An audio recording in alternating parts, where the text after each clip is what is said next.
Honorable Anthony Okor was submitting. I saw on the screen he is still being referred to as FDC. Yet he joined the NRM. So the procedure issue I'm raising, this is a Madam Speaker, this is an election year. If I have changed the affiliation, you actually affect my chances of winning when you continue referring to me by my former address. It is not possible that you will continue calling Anthony Okor FDC when he's NRM. I am PFF. You cannot call me FDC. I left. Is the intention of those who continue doing that, is their intention to make us fail elections, Madam Speaker? Honorable Ssemujju, I did not say it. I am concentrating on the debate, and I'm surprised for you, you're concentrating on the screen. So let's mean business. Let's discuss more important things that affect this country than looking at the screens to see what is coming out. Yes, motion. I want to thank you very much, Madam Speaker. We come here to transact business on behalf of the country. And government business takes priority. The ministers, who are about 5 dozens, are all not here, Madam Speaker. So the motion, Madam Speaker, is for you to adjourn Parliament until government is ready. A member of Parliament from NRM, the MP, Honorable Biraro, has just complained that this government, this NRM government, has neglected his people. I wanted to ask him why does he then support it. But Madam Speaker, this is a serious matter. If the NRM elections have affected You've moved cabinet, your motion. Yeah, I am moving. I haven't can finished. we first get... I haven't moved, so I am moving. If this NRM cabinet of 5 dozens has been ravaged by NRM internal processes and they can no longer function, Madam Speaker, we need to adjourn Parliament until one of them is here, or you speak to the President to tell us if he has a functioning cabinet. Because the public spends about 2 billion shillings per day to run this house. And the Honorable Msasi, and I thank him, there are ministers here who pretend, even when they are not authorized, that they are representing government. And I really congratulate you. If government has not authorized you, you don't come here and represent it. So, Madam Speaker, my motion is that you adjourn Parliament until government is ready to transact business on behalf of the public, then we resume. Otherwise, all the issues you are going to raise... Is that seconded? Yes. Is it seconded? No, I'm putting a question.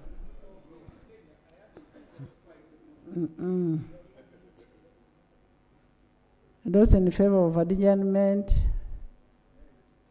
say and the contrary nay. The nays have it. Honourable members, we cannot afford coming here to waste our time. Let's continue. Let's work. There are more important things for us to do. Thank you very much. You did speak about the political season we are in. For me, I came here ready to congratulate you for your victory against the former speaker. But I had also thought that the NRM would be generous to celebrate with us what transpired in Kololo. We saw chairs flying in air. But I thought we'll start with congratulating you, the Speaker of Parliament, for your big victory. But related to that, Madam Speaker, in this political season, because I saw you in the last Parliament, we were celebrating smaller things. The former Speaker was about, I don't know how many years, you brought flowers here for her. So I thought when you contest and win an election, Parliament should congratulate you, because in the past it has congratulated the smaller things. So, Madam Speaker, Honorable can I Ssemujju, raise my issue, Madam Speaker? Honorable Ssemujju, those are our internal matters for NRM. No, Madam Speaker, I don't, because when you say they are internal, I'll leave it, but political parties are public institutions. But for me, Madam Speaker, another issue related to politics, the deteriorating civic space. I have just had a conversation with this State Minister for Foreign Affairs. I had a smaller meeting this afternoon as MP for Chira Municipality with my constituents near Woyogere Police. The tents have been confiscated. I was in Mitiana as the Chief of Staff and Brand Manager of PFF to open an office swearing new leaders and introduce my party to that area. Police said you cannot have a meeting in a tent, maybe you go in a hall.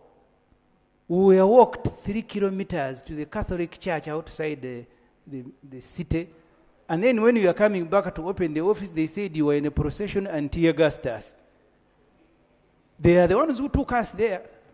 Then they said, don't come back to open the office, you are in a procession. Tear gas. So I wanted you, Madam Speaker, since we have the Minister of Internal Affairs, tell us if political parties are banned. If an MP cannot address a meeting in his constituency, that we should go and look for permits. Our leader, Dr. Kizza Besigye, who fought for the freedom of this country, remains in jail 8 months later. The one who was tweeting President Museveni when he was sick in Ruwero.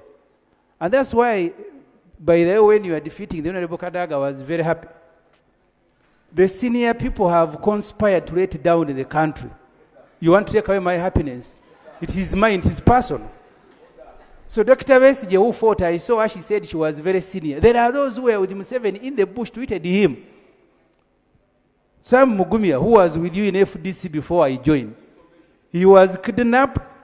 Up to now, we don't know where he is. So my issue, Madam Speaker, is the issue of deteriorating civic space that I ask the Minister responsible, since he's here, to tell us. Thank you. Honourable members, you will hear from the Minister. It seems he's not aware of it. You've spoken to him? You said you spoke to the Minister of Foreign Affairs, not Internal Affairs. You spoke to Foreign Affairs. So you need to give your information to Internal Affairs so that he's able to come and respond with all the evidence and that kind of thing. Let's not just... Can we go to the next item? Thank you very much, Mr. Speaker. Mr. Speaker,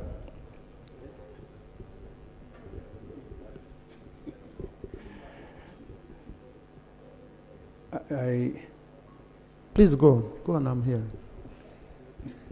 I thought I should address you when your attention is not... Mr. Speaker, first, I congratulate you.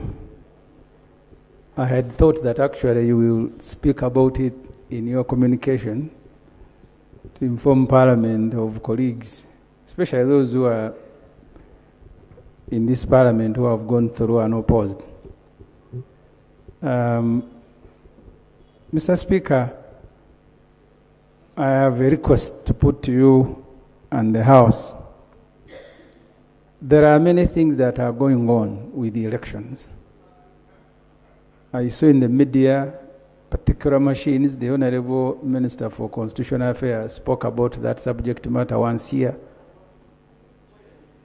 those of us who are participating in these elections don't have a clearer picture of how the polling will happen, which type of technology will be used. My request to you is to ask the minister responsible, the one who speaks for Electoral Commission in this House, to brief Parliament on the preparation. He had at one time said this is going to be the quietest elections in the whole world. But he said that outside the Parliament. So 1 month into this election, can we get the benefit of being briefed, not specifically about that prophecy, but the preparations to comfort us that we'll go through this exercise very well. Not quietly. And then finally, Mr. Speaker, the point the Honorable Acting Rope addressed, I am aware, I worked at Monta before I came here.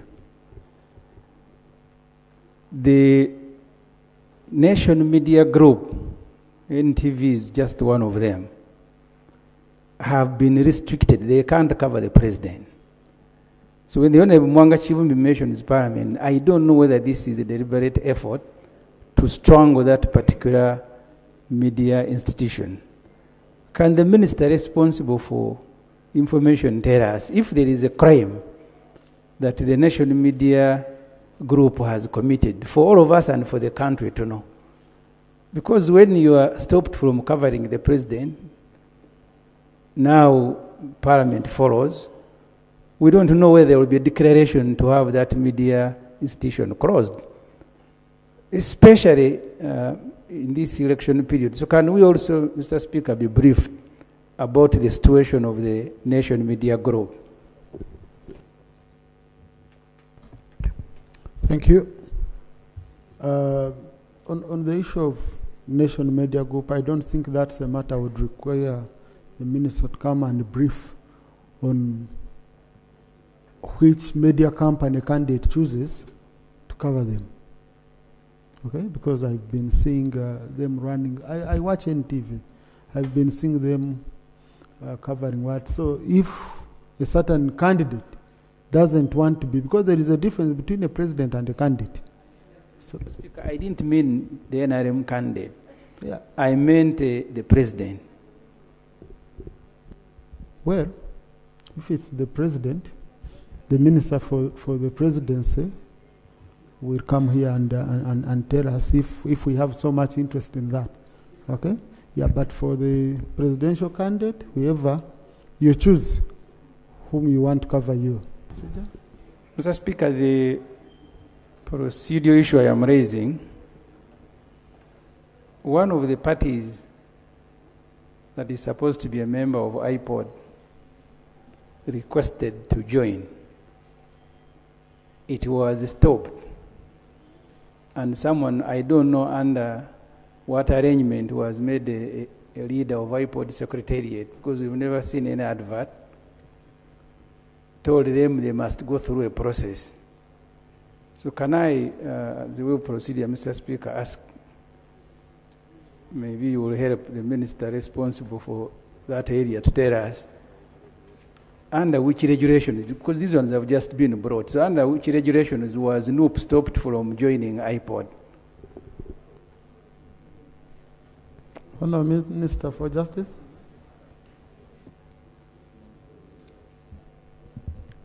I wish to state for the record that the National Unity Platform has not been stopped from joining IPOD.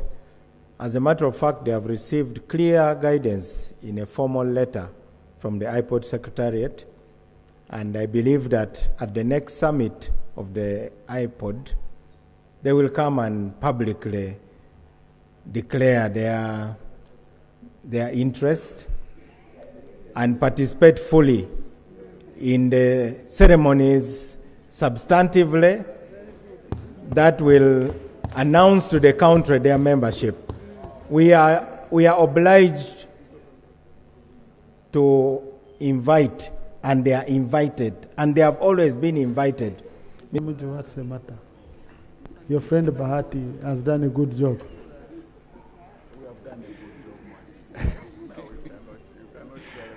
Mr. Speaker, I sit on the Committee on Budget. We were summoned by the committee this morning to process a supplementary worth 1.6 trillion. The Minister of Finance was not available. His deputies were not available. So the committee was stuck. So the reason I am raising, Mr. Speaker, the way the Honorable Bahati has been fidgeting, it looks like he has no instruction to deal. So, Honorable Ssemujju, you want to doubt me?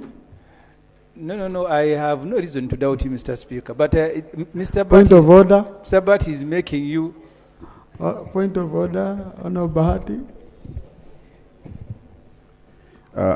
Mr. Speaker, the business of the House is very important, and we have guided how this House should conduct its business, and we are the custodian of the rules. We are moving on very well. Is the Honorable Member for Parliament from Kila, in order to disrupt and divert the movement of the business of the House in this manner, when members are very ready to consider these important projects that affect their constituencies, is in order. And I have never, you know how steady I am. Yeah, no, I just wanted to know, were you fidgeting? Oh, I thought you were going to address that issue. In fact, it is him who is fidgeting what to say about the matter. No, Honorable colleague, just let's proceed. I know because the Minister of Finance, there is some critical issue they were handling, and they reached out to me yesterday evening, and I told them, no, we have to proceed with these matters because they appeared before the committee and processed everything. So that's when they said Honorable Bahati should stand in. And Honorable Bahati has never fidgeted. Thank you. Yes, my only complaint was for him to state publicly that he was now acting on instruction of the Speaker. He owes this Parliament an apology. You are here deployed by government, by your appointing authority. When the Speaker helps you, you then don't load it on the Speaker that you are working on his instructions. Can he apologize to the House, Mr. Speaker? Now, honorable colleagues, where do I get people who protect me? Today, Ssemujju has. Honorable Ssemujju. So I want to thank you, Honorable Ssemujju, for frauding. All that had been put on me. But just easy, very easy. Speaker, I use Masakarod regularly. And I am concerned that the MPG Expressway has delayed. It's a nightmare. And I will do anything to facilitate the completion of that road. I will do anything. We will no longer go to visit our parents. You lose a whole day traveling a stretch of just about 7 kilometers. The issues both in the main report and minority report, they are almost the same, raising concerns that are also generally captured in the report on loans and grants. They are actually not limited to this particular project. Because they are general, I want to particularize my issues on this particular road.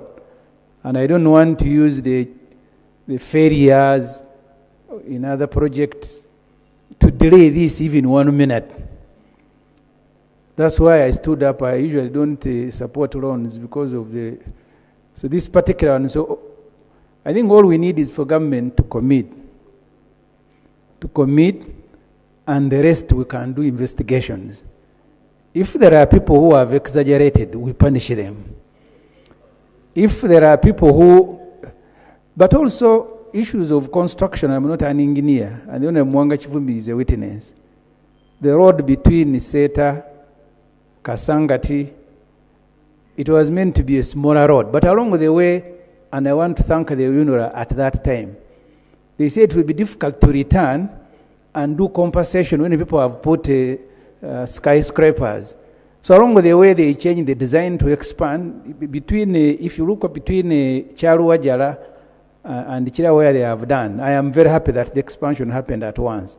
So that's what we want to hear from you, that you are not increasing the funding for the same narrow design, so if it has expanded.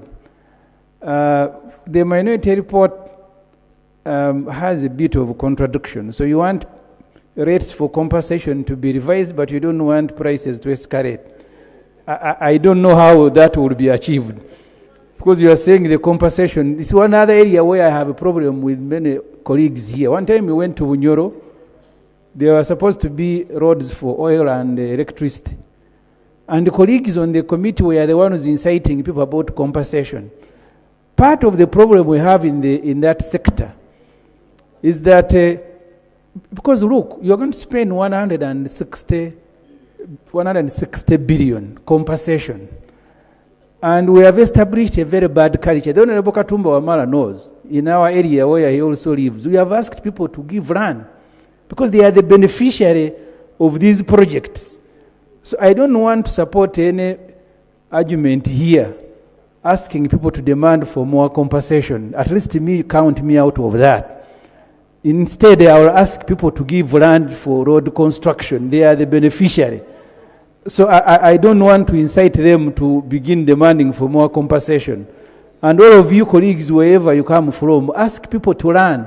I mean, why should we 167 billion compensation for a road that all of us are going to utilize, that is going to increase the value of their property within the area? Maybe when this government that doesn't speak very well goes, we will go and speak to people to give land. Otherwise, we cannot continue. So the amount of money you require to compensate is what you also require to construct a road. So I want to ask, I'm sorry if I have taken, Mr. Speaker, I want to ask government to commit that the issues in the main report and in the minority report, and what the Honorable Mwanga Chivumbi raised, we can list them and a commitment is made that they will be handled. Thank you. Honorable colleagues, Honorable members, I have outlined areas of dissent.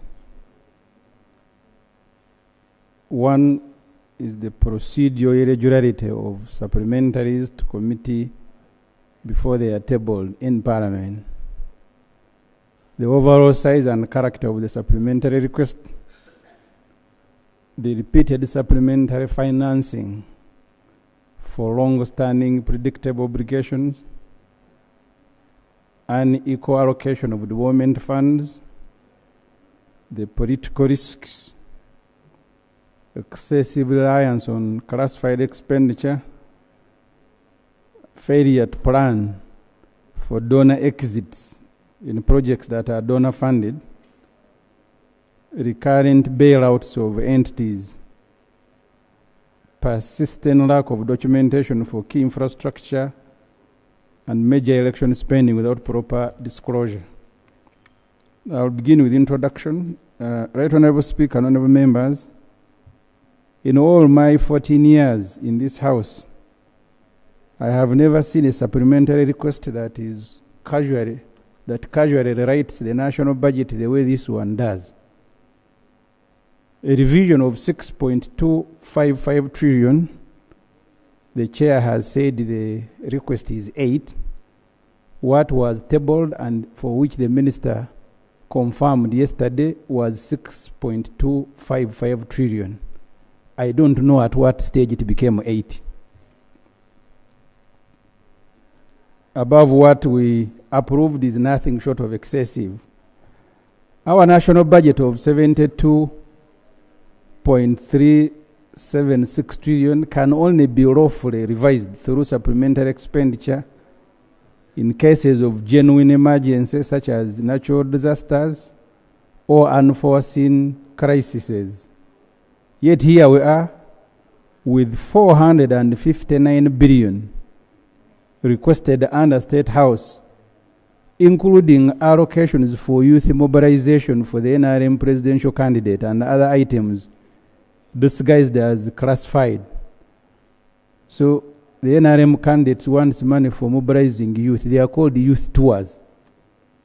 Suddenly, the political discomfort among younger people who are not supporting President Museveni has been turned into an emergency that must be funded at once. The handling has been equally troubling. I learned of the budget committee meeting through a phone call from the chair, barely 10 hours before the sitting. Yet Rule 2134 of our Rules of Procedure provides, unless the House is sitting not less than 48 hours, not shall, the word shall, be given to members of the committee when calling any meeting. The word is shall. But the chair casually called me at night. He said, come in the morning. The rules assume that MPs conduct serious business on behalf of citizens, not that we gather to rubber stamp or validate the wrongs of the executive, which is what this process now appears to demand of us. So the first area of dissent is non-compliance with the law. Article 156, sub-article 2 of the Constitution states that if in respect of any financial year it is found that A, the amount appropriated for any purpose under the Appropriation Act is insufficient, or that a need has arisen for expenditure for a purpose for which no amount has been appropriated by that act, or that any monies have been expended for any purpose in excess of the amount appropriated for that purpose, or for a purpose for which no amount has been appropriated by that act. That's what is important. A supplementary estimate showing the sums required or spent shall be laid down before Parliament, and in the case of excess expenditure, within 4 months after the money is spent. So this is a constitutional requirement, laying of the document, the requests before Parliament. The Public Finance Management Act, Section 24, is clear on how supplementary budgets are processed. It states, the total supplementary expenditure that requires additional resources over and above what is approved by Parliament shall not exceed 3% of the total approved for that financial year without approval of Parliament. Section 24(1) states that where funds are expended under subsection 1, supplementary estimate showing the sum spent shall, this is a law, it's not a rules of procedure. The law says shall be laid before Parliament within 4 months after the money is spent. Rule 160 of our Rules of Procedure states that the minister responsible for finance shall, and you can see from the Constitution, shall, to the Public Finance Management Act, shall, to the Rules of Procedure, shall, in accordance with Article 156(2) of the Constitution and Section 24 of the Public Finance Management Act, present before Parliament supplementary estimate on behalf of the President. Rule 160 says the Speaker shall commit, the word shall, commit the proposed supplementary estimates to the Committee on Budget and to each, please take note, to each sectoral committee, the part of the supplementary that falls within the jurisdiction of the respective sectoral committee. Subject to Regulation 18 of the Public Finance Management Act, Regulations 2016, as amended, a supplementary expenditure request must meet the following conditions. I don't have to emphasize them. Unavoidable, unforeseeable, and they are all explained in the law. The supplementary expenditure request before us do not conform to these conditions. They may be sweet. I have seen colleagues celebrating, but the conditions were set by this House.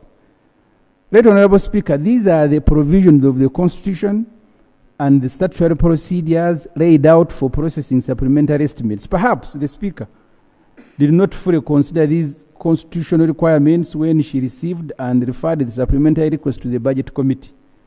Knowing that the requests had not been properly presented to Parliament, the chair of the committee should have immediately drawn the Speaker's attention to these provisions, since This did not happen. The Speaker now has no option but to adjourn this matter to allow the proper process to be followed. Because this is what the Constitution, you can suspend the rules. You can't suspend the Constitution. You cannot suspend the Public Finance Management Act. Don't stampede Parliament. That's what the Constitution and the Public Finance Management Act says. The role of the sectoral committees. Supplementary requests from ministries and agencies are supposed to be scrutinized by sectoral committees, which on behalf of Parliament supervises these sectors.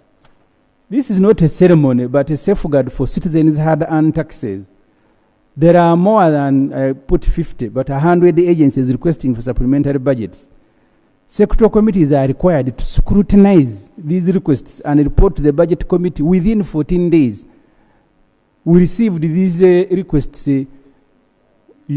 I don't know, maybe on Sunday, because on Monday, and then the following day the chair was calling a meeting. So the requirement is that you refer portions to sectoral committees for scrutiny before you authorize. The Budget Committee has no capacity to inquire into the details of all these requests.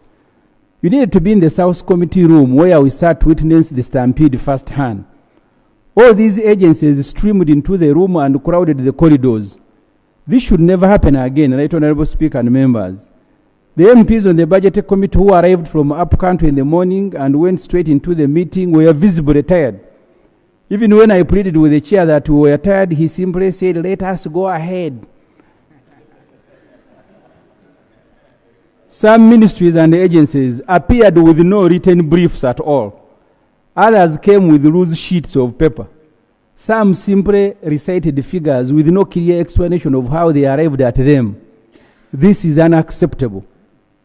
Before you approve expenditure, you are supposed to look at the procurement plans and work plans under Section 12 of the Public Finance Management Act. That's what we did when we were passing the budget. That's what should be done. The Budget Committee sat for about 8 hours yesterday. It is not possible that it scrutinized all these documents, and the rule on referral is very clear. These are referred to you for scrutiny, not just for coming here and you repeat what the minister has given you. This practice creates room for abuse. Figures can change, like you have seen them actually changing. The minister brought 6 trillion, the chair is reading 8.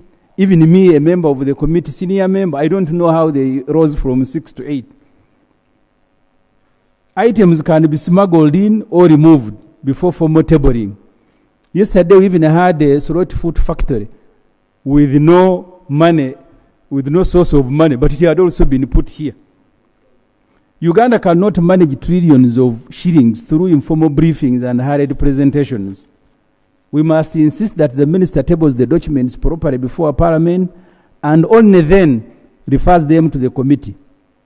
Anything else compromises transparency and exposes public funds to risk. Any attempt to process these supplementary requests amounts to overthrowing the Constitution, the Public Finance Management Act, and our rules of procedure. I agree there is room to suspend the rules, but there is no room I am aware of for suspending the Constitution.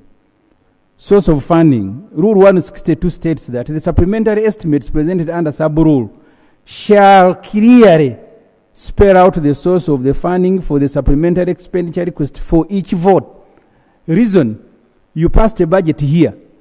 The moment you allow the Honourable Musasi to go and change it by 8 trillion, he will be removing money from the items that we approved and putting the money to the items that he likes. For example, there is the money for youth mobilization tours. Where is that money coming from? All that must be explained according to our rules. What the minister, my friend Honorable Musasi, did was simply place the word government of Uganda, GOU or external, at the end of each request. Yet the rule says clearly the source for each vote.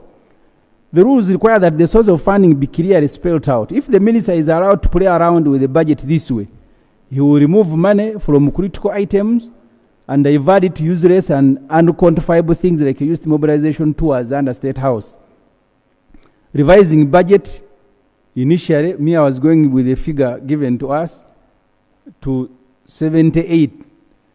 Now, it is to 80 trillion, because if a budget of 72, you are adding 8, we are now going to 80 trillion, the total budget. These supplementaries 1, 2, and 3 have revised the budget, as I said, you need to take note of that, to now 80 trillion. This revision carries far-reaching consequences for the economy. Financing these supplementary requests through borrowing will automatically raise the public debt. Remember, we are already borrowing 32 trillion to finance the approved budget. We are now set to return to commercial banks to borrow for all sorts of things. Parliament must examine all documents that accompany the budget to ensure that there is no deviation. These include the Charter of Fiscal Responsibility, the borrowing plan, and other related documents. Parliament must also study the findings of the Auditor General. In several of his reports, the Auditor General notes that supplementary requests are routinely made even when there is no actual money available to fund them. So it becomes a ceremony coming here, you pass, and they are not funded. Supplementary is becoming the main budget. Right, Honorable Speaker and colleagues, Parliament is being asked to approve more than, it's now 8 trillion in supplementary funding. If this continues, we will soon reach a point where the annual budget is treated as a ceremonial event, where the real spending happens through supplementary schedules. Road contracts that have been running for years cannot be classified as emergencies. Oil palm compensation has been ongoing for a decade. The UPDF hospital in Imbuya has appeared in 3 consecutive supplementary requests. Donor exits, such as you said, have been announced far in advance. These, by the time we did the budget, we knew that you said they had gone. We knew that money had been withdrawn. These are predictable matters that should have been foreseen in the main budget. Right, Honorable Speaker, from the foregoing, it appears that government has chosen to treat Parliament as a fallback position for everything they failed to plan for. So they just walk here and the chairman will come here, proudly say, we pass. The cotton-linked buffer stock and quiet favoritism. The Minister of Agriculture is requesting 6.1 billion shilling for what they describe as support to the cotton value chain. The first component is to cover the transport of cotton lint for fine spinners. The second component, which they revealed to the committee, is government's plan to purchase T-shirts from fine spinners and then sell them to the Uganda Tailors Association to recover the money. So you can imagine, you're borrowing money to buy T-shirts. Right, Honorable Speaker and colleagues, this is where the alarm bells ring. We are being asked to believe that government is going to bulk buy T-shirts using public money, hand them over to a private association, and then somehow recover the funds. This is the kind of transaction that begins in a ministry and ends in a political rally. You've seen where candidates are going, especially the NRM candidate, even in Karamoja, where 62% don't have clothes. He has dressed an entire rally. That is in the report of, you can't say order, this is the report of the census. The trouble is that you don't read. Ugandans have seen enough election seasons to recognize when something is not adding up. Cotton farmers in Acholi, Teso, Buked, and Western Nile have waited for real support for decades. Their cooperative generally collapsed. Their farm gate prices remain miserable. Yet instead of helping farmers, government wants to subsidize the logistics of a private textile company and then buy T-shirts using the consolidated fund. The same fine spinners have supplied apparel to government programs before. Now government is positioning itself as their biggest customer in an election period. Supporting the textile sector is important, but not through hurried subsidies, opaque transactions, and a sales arrangement that no one can reasonably verify. If government wants a national textile strategy, let it table one. This business of buying T-shirts for tailors using taxpayers' money is not a strategy. It is a risk, and Parliament must not approve it blindly. Agriculture areas and the geography of favor. Right, Honorable Speaker and colleagues, tea seedlings areas have become a permanent feature of supplementary budgets. Apple seedlings, also supplied on credit, have now joined the queue. This is a system where suppliers deliver for years without a budget and expect Parliament to clear areas at the end of each financial year. It is not sustainable. Worse still, the same districts benefit repeatedly. Some parts of Western Uganda appear almost every year in Ministry of Agriculture submissions. Meanwhile, farmers in Northern Uganda have no tea nurseries, no larger-scale seedling support programs, and no agro-industrial facilities. Equity has become rhetoric rather than practical.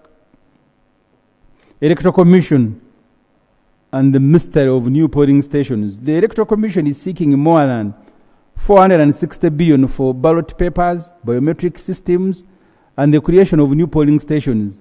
Yet they have not provided a list of these new polling stations, nor have they justified the expansion. They also did not present technical documentation for the new biometric system. Election management should not be based on trust. Parliament cannot approve technology we have not seen, or polling stations whose locations are unknown. In an election year, such a past raises serious concerns. Minister of Works, Transport, Minister of Works and Transport Crisis Management. Right Honorable Speaker and colleagues, the Ministry presented a long list of stalled, suspended or slow-moving road projects. These include Moroto. I don't have to read them, the chair read them here. These roads have been under construction for many years. Their financing needs were known. Contractors have been waiting for payment. There is nothing sudden about these obligations. They are the result of chronic underplanning and poor cash flow management. A supplementary budget cannot clean up years of negligence. Uganda Airlines and the cost of flying without a plan. The ministry is requesting more than 400 billion to purchase new aircraft for Uganda Airlines. Yet the country has not recovered from the Bombardier deal, where we purchased aircraft that were already being phased out. Global production slowed, spare parts became scarce, and maintenance became a nightmare. The airline has been grounded more than once because mechanics could not source essential components. Right Honorable Speaker and colleagues, we are now being asked to buy more aircraft before conducting due diligence on viability, maintenance, costs, routes, and long-term sustainability. We are being asked to purchase planes before addressing the problems of the ones we already have. A national airline should be a source of pride, but pride must be backed by planning. Parliament should not approve aircraft purchases that may leave us stuck once again with obsolete models. Before the government buys any new aircraft, a thorough due diligence process must be presented, including maintenance projections and route sustainability. Uganda cannot afford another Bombardier disaster. Even basic legal procedures have not been completed. There must be shareholder resolutions regarding capitalization, and these must be registered with the Register of Companies. We have a report of the COSASE which this Parliament approved. That's why I didn't include it in the report. In the report of COSASE approved here, COSASE recommended that we should be leasing instead of buying, and Parliament approved. Now it cannot be the same Parliament that approved leasing, now is saying buying. People who read Hansard will wonder which sort of Parliament was this one. Water and energy in this area.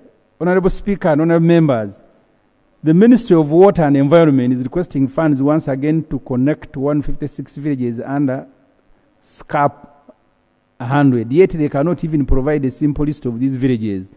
They want to expand umbrella water systems before addressing the same system that are unreliable and already too expensive for our people. The Ministry of Energy and the Mineral Development still has electricity poles standing like abandoned monuments in many trading centers following the rationalization of RARE. Transformers are nowhere to be seen and hospitals spend hours in darkness, yet the same ministry is demanding billions for new connections while the old unfinished work is conveniently ignored. Right Honorable Speaker, this country needs proper sequencing, not a rush to announce new projects. We should complete what we start. It makes no sense to seek more money when already funded work is still hanging. Let us fix what is incomplete before moving on to the next project. Defense and negatory expenditure hidden behind classified budgets. Right Honorable Speaker and colleagues, the first problem before us is the ever-expanding envelope of classified expenditure. Every year it grows, every year it returns, and every year we are expected to approve billions we cannot trace, verify, or interrogate. That's how negatory spending hides in plain sight. When money enters a classified corner without clear boundaries, it comes out as a bill to the taxpayer with no evidence of value created. A country cannot build accountability on invisible figures. It is in that context that other concerns emerge. Take the UPDF National Referral Hospital in Mbuya. This is not a classified project, yet it appears repeatedly in supplementary budgets with no clear progress, no timelines, and the same items returning like a bad chorus. Even more confusing, the National Medical Store is seeking supplementary funding to supply commodities for the same hospital, while the Minister of Defense is also requesting 10 billion to capitalize the hospital. Two different votes, one hospital and no clarity on who is actually responsible for what. This is how wastage takes root. Parliament must insist that hospitals are completed, budgets are harmonized, and the taxpayer is not billed twice for the same medicine. UDC and the perpetual bailout model. Sorot Fruit Factory is now a yearly visitor to this house. Every financial year, it needs capitalization. Meanwhile, farmers in northern Uganda watch their mangoes rot in gardens. Industrialization cannot benefit one region repeatedly while treating others as afterthoughts. UDC must operate as an investment arm with performance indicators, not a rescue agency for struggling factories. State House. State House has spent more money under the 3% already. That doesn't require prior parliamentary approval, and they are asking for more. In total, State House is requesting approval of 459 billion in supplementary. The approved budget for State House is 479.8 billion. This will bring total State House budget to 939 billion this financial year. This is a revision of 95.9%. This translates into 2.5 billion per day and 107 million per hour, including at night when State House occupants are supposed to be sleeping. Considering that we are spending 1 trillion on parish development model per year, and you know parish development model is supposed to finance 3.5 million households, translating into 14 million people. So the amount of money we are spending at State House is equal to the amount of money we are spending on 14 million people to get out of poverty. The money we are spending on the residence of our dear leader is equal, as I said, to money spent on 14 million people. Can you imagine some of the money State House is asking for, which we will borrow, is for youth mobilization tours? You have seen my friend, the Honorable Barugahari, is addressing a rally every day asking younger people to support an old man.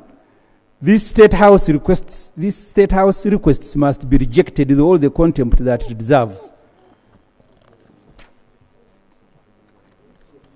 Recommendations are here. First, reject all supplementary requests that represent poor planning rather than genuine emergency. Require the Minister of Agriculture to produce a full cotton value chain report before any further support private companies like fine spinners. Freeze all agricultural areas until an independent audit verifies supply, distribution, and impact. Demand a national equity framework to ensure balanced regional development in agriculture, energy, water, and industry. Require the Electoral Commission to provide a list of new polling stations and full documentation of the biometric system before funding is approved. Finalize stalled rural electrification works before releasing funds for new connections. Require government to present a detailed due diligence report on Uganda Airlines aircraft purchases before approval. Demand audited performance and sustainability reports for Sorot Fruit Factory and all UDC investments. Mandate quarterly implementation reports to Parliament for all supplementary expenditures approved. Right, honorable members, in conclusion, the people whose taxes we oversee do not enjoy supplementary lives. They walk long distances for water. They give birth under torchlight. They watch government planes fly over their villages while waiting for electricity poles that were erected 5 years ago.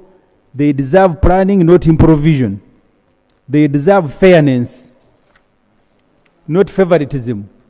They deserve a government that manages their money with discipline. This minority report is presented in defense of those Ugandans whose taxes you are about to authorize luxury spending. We refuse to endorse worst political convenience or poor planning. We dissent because it is our responsibility to do so. Right, Honorable Speaker and members, the report ends there. Thank you very much.